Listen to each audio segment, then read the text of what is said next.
Oh là là là là. Bonjour, bonjour, bonjour. Que le Seigneur Jésus-Christ vous bénisse.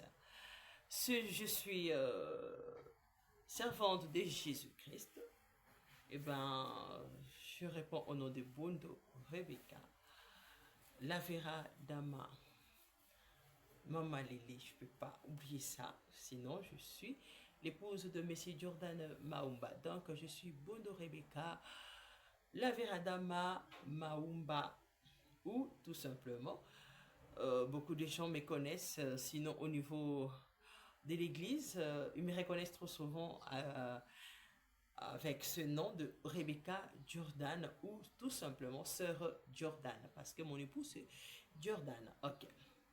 Alors, je suis là. Je vais m'excuser. Aujourd'hui, je suis ici pour parler de quelque chose, d'un sujet très important. C'est un sujet très capital qui peut soit vous réjouir ou peut-être même vous scandaliser. Alors, je ne peux pas m'empêcher de dire ça. Ou vous affecter ou vous amener, vous ramener à une réflexion, hein, vous amener à une réparation. Eh ben, c'est juste un bon sujet. Moi, je trouve que c'est un bon sujet. Ça condamne et ça peut vous condamner, sinon ça va tout simplement vous aider à vivre, à vous aider à vivre en ordre avec la parole et surtout de vivre en paix avec tout ça. Quelques jours passés, j'ai abordé ces sujets. Il s'agit bel et bien de l'ordre dans la société. Je suis chrétien du message du temps de la fin. Les gens qui sont croyants du message du temps de la fin, ils savent bien, ils connaissent bien cette prédication de William Marion Branham. Sinon, je suis chrétienne, hein. Quand je dis chrétienne du message du temps de la fin, ça signifie tout simplement que je crus au Seigneur Jésus-Christ comme mon Seigneur et mon Sauveur. Je prie mon baptême au nom de Jésus-Christ. Je crois au message prêché par William Marion Branham de A à Z. Et je soutiens ça à 100%. Voilà, et ben, Pasteur Barouti, de son vivant, il a abordé ces sujets chaque année. Il nous prêchait, hein, il nous prêchait dans l'ordre, dans l'église, il aborde ces sujets. Voilà. Et ben, aujourd'hui, je tiens à parler, à reparler, parce que j'ai déjà parlé de ça, chez moi. Et ben, j'aimerais aujourd'hui parler avec vous dans cette vidéo. Lorsque je parlais de ça, je n'avais pas enregistré, amen. J'avais tout simplement parlé pour ceux qui m'entendaient. Ils avaient compris ce que je disais. Eh bien, après avoir parlé de ça, Dieu m'a interpellé, amen. Il m'a interpellé, disons qu'il y a des gens qui ont mal compris, c'est ça. Qui ont mal compris, qui pensent que moi, j'ai permis aux jeunes gens que Dieu a élevés, que Dieu a appelés à humilier ou à ridiculiser euh, des, de grandes personnalités ou des gens déjà élevés avant eux, ce que je peux dire, amen. Et pourtant, moi, je n'ai pas dit ça et je ne peux pas soutenir, amen, ces genres de choses. Je ne peux pas, je ne suis pas pour le désordre, je suis là pour l'ordre. Alors, je suis servante de Dieu, vous allez vous demander c'est comment il est servante de Dieu, comment elle a dit qu'elle croit au message du temps de la fin. Mais le branamiste, quand vous nous appelez là les branamistes, eh bien moi je n'aime pas cette appellation. Les branamistes, ça c'est humilier William Marion Branham, amen. Ça c'est vraiment le rendre un antichrist, c'est vraiment rendre le chrétien du message du temps de la fin les antichrists, amen. Parce que lorsqu'on appelle les brebis de Jésus-Christ, le chrétien, c'est par rapport au nom de Christ.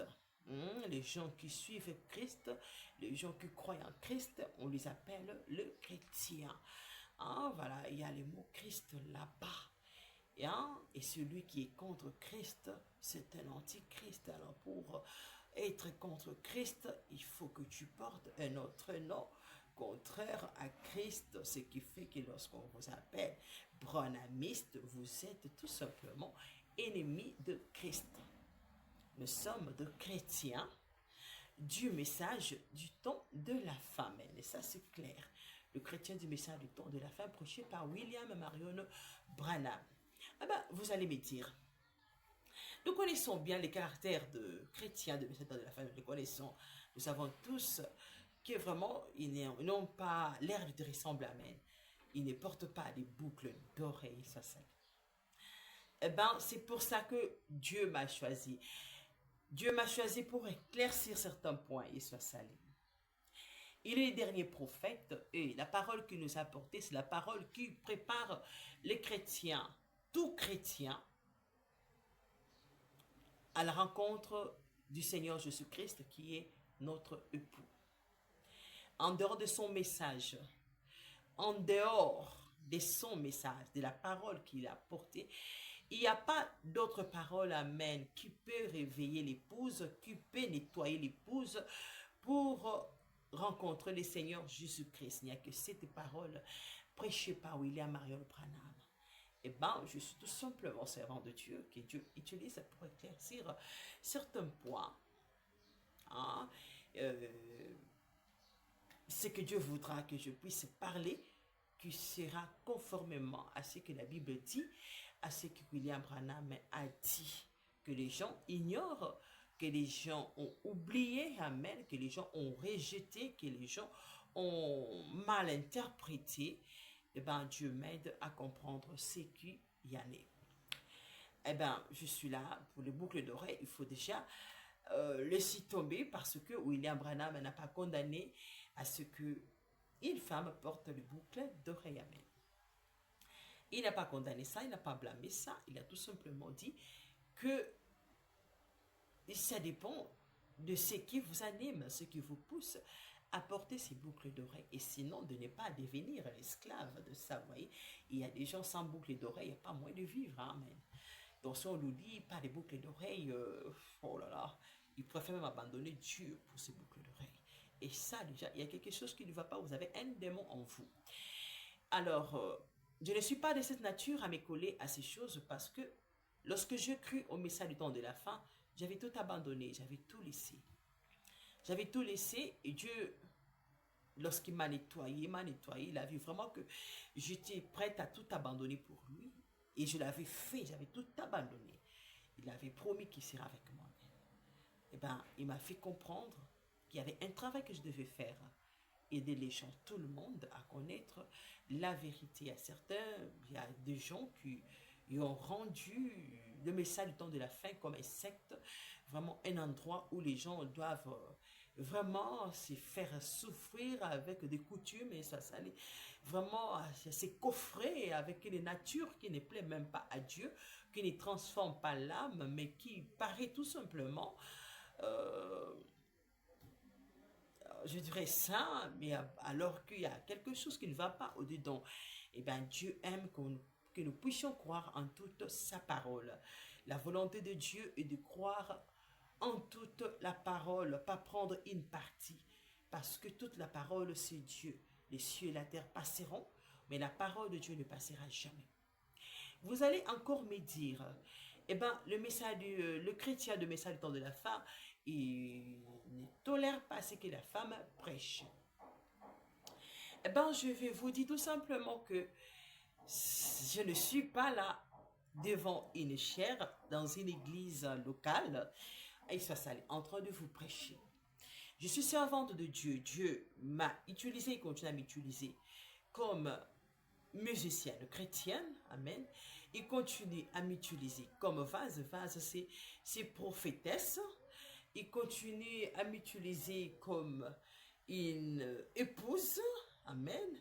Il continue à m'utiliser comme une ménagère parce que Quand on parle d'une ménagère, je suis une mère, même si je suis servante de Dieu, même si je suis prophétesse, tout ça, je ne peux pas exclure mon premier métier de ménagère. C'est-à-dire, lorsque mon mari m'a épousée, il ne m'a pas épousée pour mes talents de prédicatrice ou mes talents que les gens appellent comme prédicatrice, alors que je ne le suis pas. Hein. Comme prédicatrice ou comme professeur ou comme éducatrice maternelle ou comme musicienne chrétienne. Il m'a premièrement épousée comme une épouse, hein, une femme qui va devenir mère, hein, qui va l'aider, l'épauler dans certains travaux ménagers, vous voyez. Alors, c'est mon premier métier, hein, le ménage. Et dans ce travail que Dieu m'a accordé, j'aime bien vraiment jouer ces rôles de la femme ménagère. Parce qu'avec le ménage, ça me permet de vraiment amener les gens à la repentance. Amen. Alléluia. À nettoyer leur vie. Quand je m'efforce de faire le ménage chez moi à la maison, j'ai eu vraiment beaucoup de complications avec les domestiques, hein, vraiment. Et avec un temps, Dieu m'avait donné la paix. Avec les domestiques, on pouvait m'aider avec le ménage, mais à un certain moment, Dieu ne voulait plus. Je dis forcer, ça n'allait pas. Et quand Dieu a voulu vraiment que j'arrête, vraiment, ça a commencé à barder, ça a commencé à barder. Et j'étais obligée d'arrêter pour comprendre pourquoi Dieu voulait que j'arrête. J'ai fini par comprendre pourquoi il voulait que j'arrête avec ça. Pour vous aider à comprendre ce que je vais toujours vous dire et vous répéter chaque fois, si Dieu le permet, dans mes vidéos ou partout où il peut me positionner, me placer pour aborder certains sujets. Je ne manquerai pas de parler de quelque chose qui va concerner le nettoyage, le ménage. J'en parlerai toujours parce que ça marche de pair avec la vie chrétienne. Pour se nettoyer, se repentir, se laver dans le sang de Christ. Alors, je ne suis pas ce que vous allez appeler prédicatrice ou prédicatrice dans une église locale, bien que j'ai le droit de me tenir là et de parler. Parce que je suis prophétesse, j'ai le droit de me tenir, amen. J'ai le droit de me tenir et de dire au peuple de Dieu ce que Dieu m'a dit de leur dire. De faire comprendre un point, la compréhension qu'il m'a donnée. Et de prouver que cette compréhension que j'ai eue de la part de Dieu n'est pas diabolique, en prouvant cela avec les Écritures, en lisant la parole de Dieu, soit salué, en lisant la parole de Dieu, qui est l'heureux, mais tout même, la Bible et le message du temps de la fin. Alors, ce n'est pas que je vais me tenir là-bas pour abolir ce que Paul a dit, interdire à la femme de prendre autorité devant les hommes dans l'église des dieux. Non, ce n'est pas contredire Paul, amen. Paul reste l'absolu de nous tous, même de William Branham. Il a dit, vraiment, si ceux de Paul entreront, ceux aussi qui croient en son message entreront parce que il a prêché comme Paul. Alors, je ne peux pas, si vraiment je suis chrétienne de message des temps de la fin, je ne peux ni contredire William Branham, amen. Je ne peux ni contredire Paul. Et Dieu ne peut pas m'utiliser pour détruire cette parole qui lui a inspiré à William Branham, amen, et à Paul. Alors, lorsque je me tiens pour aborder un sujet, je ne l'aborde jamais comme là, je suis assise, je me dis, aujourd'hui, je prépare une prédication, je vais prendre les thèmes, non, non, non, non, non. Non, Dieu m'amène à ouvrir l'écriture, il m'essouffle d'un problème et il me dit d'ouvrir. Et quand j'ouvre, il me prouve que c'est lui. Je n'aurai pas honte, même si je me tiendrai devant des gens. Dès que j'ouvre, il me souffle que ce n'est pas lui, je ne lirai pas, amen. Parce que chaque fois quand j'ouvre, il me confirme que c'est bien lui qui me permet de lire. Alors, je ne suis pas prédicatrice, je l'ai bien dit. Mais sachez-le bien, dans le message du temps de la fin, frère Branham a autorisé à la femme de prêcher. Elle a un ministère que frère Branham a donné une place dans le Nouveau Testament. Nous avons 4 évangiles. Et frère Branham a dit, la femme a un ministère que lui nomme comme étant le 5e évangile. Le 5e évangile, c'est l'évangile de la femme. Hein, c'est l'évangile de la femme que William Branham a dû accepter que la femme peut prêcher, mais sinon elle doit prêcher à ses enfants. Dans sa maison, quand elle est à la maison, elle peut faire asseoir ses enfants et leur prêcher la parole de Dieu. C'est conformément à la parole de Dieu. Dans ces cas, elle joue le rôle du pasteur dans sa propre maison. Vous voyez, qu'elle joue le rôle du pasteur. Elle joue le rôle du pasteur. Quand on dit pasteur, c'est pasteur. Vraiment, elle prie, elle fait tout ce qu'un pasteur soit salut, tout ce qu'un pasteur peut faire. Parce que quand il dit qu'elle peut prêcher, elle est pasteur dans sa maison. Elle a sa chair dans sa maison. Elle peut prêcher ses enfants qui sont ses brebis. Alors, c'est très compliqué parce que il y a des gens qui peuvent rendre leur maison en disant de devenir des pasteurs, commencer à ouvrir des églises. Non, ce n'est pas devenir rebelle, amen. Tout ça, ça se passe en ordre. Il y a un rôle qu'une maman doit prendre chaque matin, chaque soir, chaque instant, selon le problème qu'elle a chez elle à la maison pour aider ses enfants à vivre dans la paix et aussi pour soutenir son mari.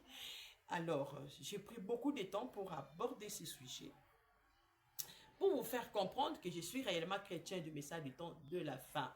Vraiment, avec mon don de chanter, j'ai le droit de passer devant les gens. Et ce que je chante, j'ai le droit d'expliquer ça avec un verset biblique. Si je chante que Jésus-Christ est Dieu, j'ai le droit de dire.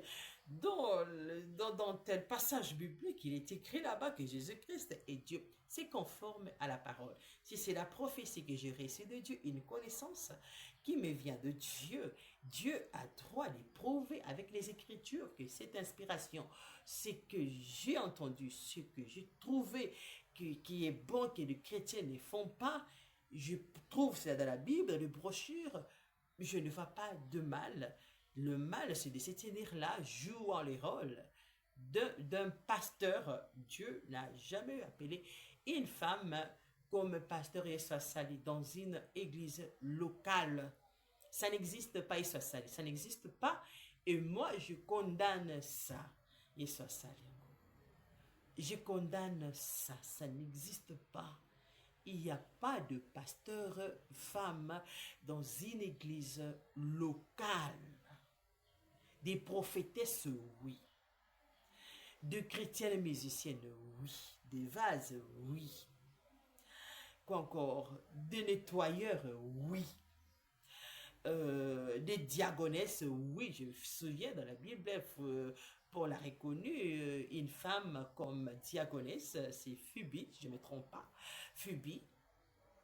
Alors, quoi d'autre? Il y a encore elle peut encore assumer quoi? Il y a, comme je peux prendre dans les groupes de réveil, il y a les intercesseurs, elle peut jouer ce rôle-là. Donc, il y a les jeunes qu'elle peut encadrer en dehors du culte de l'église, le rôle de la femme, du pasteur par exemple, et des mamans. C'est biblique que les femmes âgées puissent encadrer des femmes, de nouvelles femmes qui viennent de se marier. Et je ne dirais pas seulement aujourd'hui que c'est de nouvelles femmes, même des anciennes mamans ont aussi besoin des encouragements parce qu'avec toutes les épreuves qu'elles ont endurées, qu'elles continuent à endurer, n'ont pas besoin de se sentir oubliées, elles ont toujours besoin de quelqu'un qui va les réconforter, les motiver à toujours continuer à lutter, à se battre pour vaincre jusqu'à la fin. Alors, je crois que ce sont des points capitaux que, pas seulement parler comme ça, je parlerai un autre jour, des points tels que nous allons parler uniquement de boucles d'oreilles, amen, avec des preuves à l'appui de la parole de Dieu, si Dieu le veut. Aussi de l'accoutrement, nous vont en parler avec des preuves à l'appui de la parole de Dieu. Comme je suis chrétien du message dans la fin, je vais utiliser la Bible et le message dans la fin avec des citations à l'appui et des versets bibliques à l'appui. Alors, je voulais bien parler avec vous aujourd'hui concernant l'ordre dans la société. L'ordre de la société, c'est tout ça, tout ce que je viens d'énumérer là, ça fait partie de l'ordre parce que quand vous voyez que je suis chrétienne comme tout autre chrétien et pourtant vous connaissez que je suis chrétienne du message de la fin, mais sinon mon aspect ne vous permet pas de croire réellement que je le suis. Eh bien, je le suis.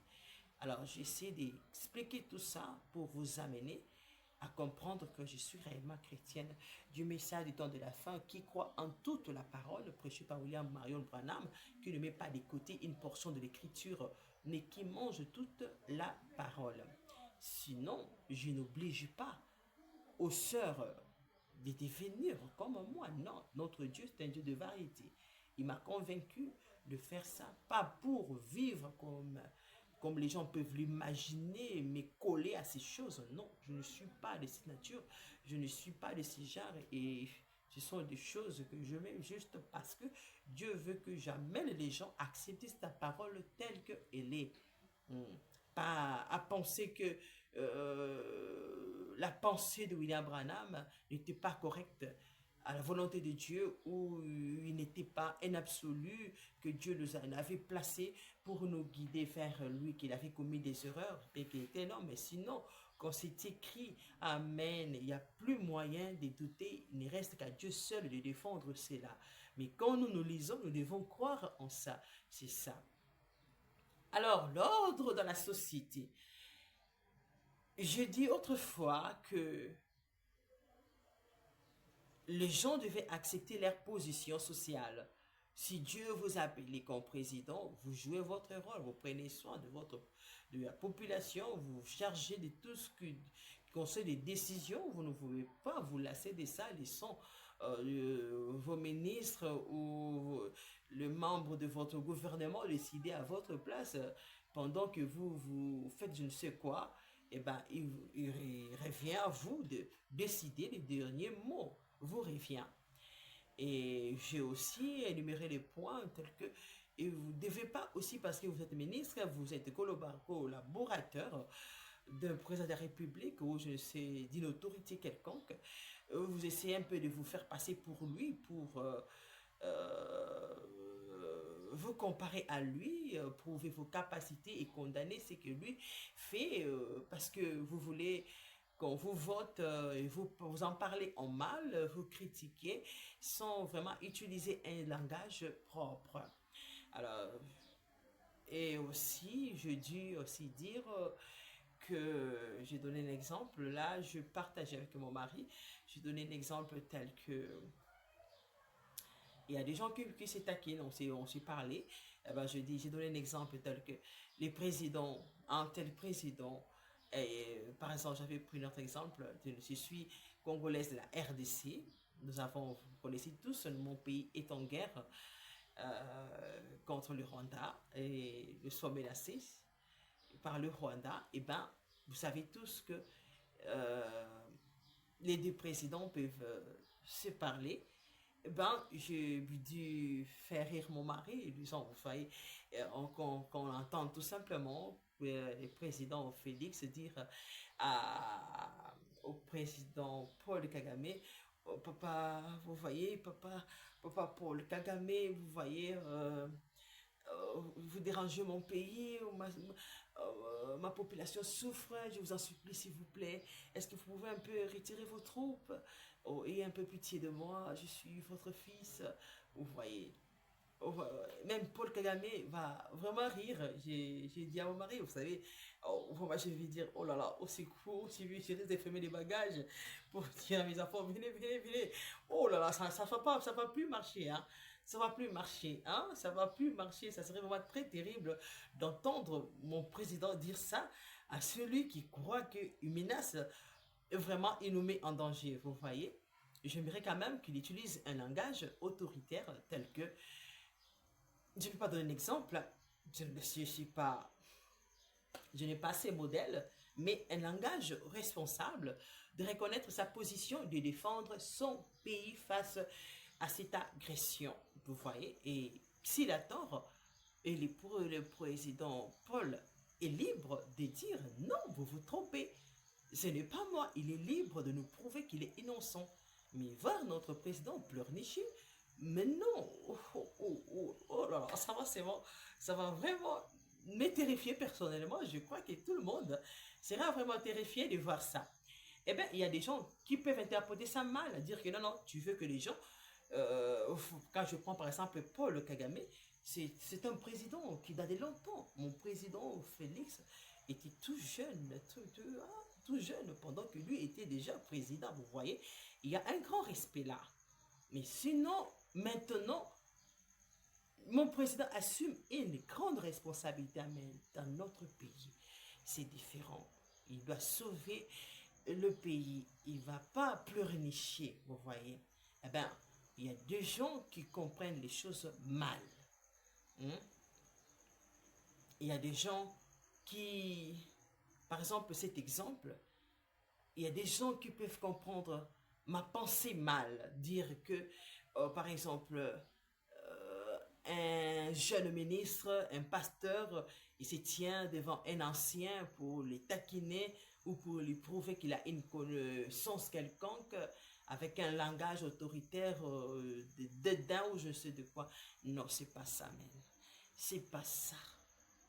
C'est pas ça. C'est pas ça sauver et soit salé. Hein? C'est pas ça. Quand Dieu vous élève, vous devez reconnaître celui qui vous a précédé dans l'élévation. Vous ne devez pas l'humilier. Même si vous êtes autoritaire, vous ne devez pas oublier la place de cette personne. Hein? La place que cette personne occupe avant la place que cette personne occupe dans la société.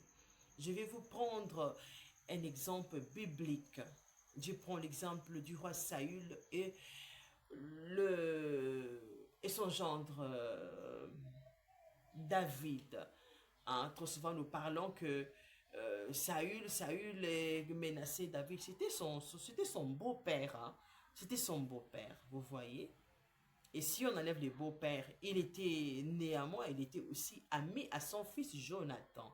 Vous voyez alors, ce qui fait que David, Dieu l'avait élevé. Il était déjà loin par un grand prophète Samuel, reconnu comme le roi qui va remplacer Saül. Il savait bien que Dieu était avec lui. Il savait bien que Dieu lui avait livré Saül entre ses mains. Il pouvait les tuer et rester en paix. Mais sinon, David avait reconnu Saül comme loin de l'Éternel. Et il avait refusé de toucher à sa vie. Vous voyez, il ne pouvait pas toucher à la vie du roi Saül. Pourquoi? Pas parce que il n'était pas un grand tueur. Nous connaissons tous l'histoire de David. C'était un grand tueur. Quand Saül l'a envoyé, vous savez ce qu'il faisait. Il lui demande 1000, il lui a amené 10 000. Hein, du militaire. C'est pour dire que tuer une personne, c'était une petite chose pour David. Il avait le sang entre ses mains. Ça ne lui disait plus rien. Et Dieu même l'avait privé de bâtir le temple. Alors, si un homme comme David, pour le tuer, c'était défendre Dieu et sa seul. Et Dieu était pour ça. Dieu lui livre lui-même, son ennemi qui voulait sa mort. Il lui livre entre ses mains. Il le lui livre. Et il savait que Dieu l'avait livré. Il a coupé même le bout de son habit pour lui prouver réellement qu'il était capable de le tuer. Mais il avait dit non, je ne toucherai pas à l'eau de l'Éternel. Donc, si vous vous reconnaissez que vous êtes président de la République, et ça c'est Dieu vous a élevé et qu'un ancien président vous fait des problèmes, même si vous allez utiliser un langage pour prouver que vous assumez une très grande responsabilité dans votre pays, vous êtes président et que vous défendez votre population, vous n'êtes plus un bébé qui pleurniche ou qui plaide avec pitié pendant que nous voyons, c'est notre Père, mais vous ne devez pas oublier l'humilité dans tout ce que vous allez déclarer. Amen. Parce que vous êtes là devant quelqu'un que Dieu aussi a élevé comme il vous a élevé. S'il se comporte mal pendant votre règne, vous ne devez que comprendre, vous laisser entre les mains de celui qui vous a élevé. Vous pouvez tout simplement utiliser un langage de responsable, respectueux, ce que je peux dire. Pas que vous êtes autoritaire et qu'on trouve un langage pervers ou malade. Ça va aussi humilier notre population que notre président vraiment dénigre les gens ou quand il parle vraiment, il faut vraiment supporter, il faut vraiment avoir un grand cœur pour les supporter, sinon vous risquez même de pleurer ou de fuir. Voilà, on a besoin, c'est que lorsqu'il parle pour défendre, il doit utiliser un langage propre, mais responsable. Alors, c'est pareil aux jeunes ministres. Dieu t'a appelé, tu es devenu un pasteur. Ou Dieu t'a élevé dans un cabinet où tu deviens une autorité quelconque. Tu as trouvé des gens qui t'ont précédé dans ce domaine. Et ben, tu commences à faire la tête ou non, à parler de leur faiblesse en plein air, les ridiculisant, prouvant qu'ils sont des incompétents, que toi tu peux mieux. Non, ça, c'est une campagne de déstabilisation. Ce n'est pas quelque chose d'éprouver les capacités de délivrer ou de sauver une vie quelconque. Ça, c'est vraiment, c'est très diabolique de faire ça à quelqu'un. Mais sinon, plaider avec responsabilité, ça prouve que vous êtes responsable, vous assumez vos responsabilités, vous vous sentez capable de faire quelque chose de mieux pour votre population. Alors, je me tiens ici pour dire aux jeunes, Dieu t'a élevé dans le ministère de la parole de Dieu ou dans un ministère quelconque social. Respecte ceux qui t'ont précédé. Même si tu as une connaissance élevée, garde cette connaissance parce que d'ailleurs, quand je te donne une connaissance, cette connaissance te nourrit d'abord premièrement toi-même, et bien ça doit se nourrir les autres.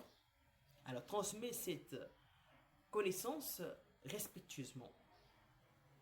Ne te rends pas quelqu'un de ridicule ou une personne dégoûtante qui dégoûte.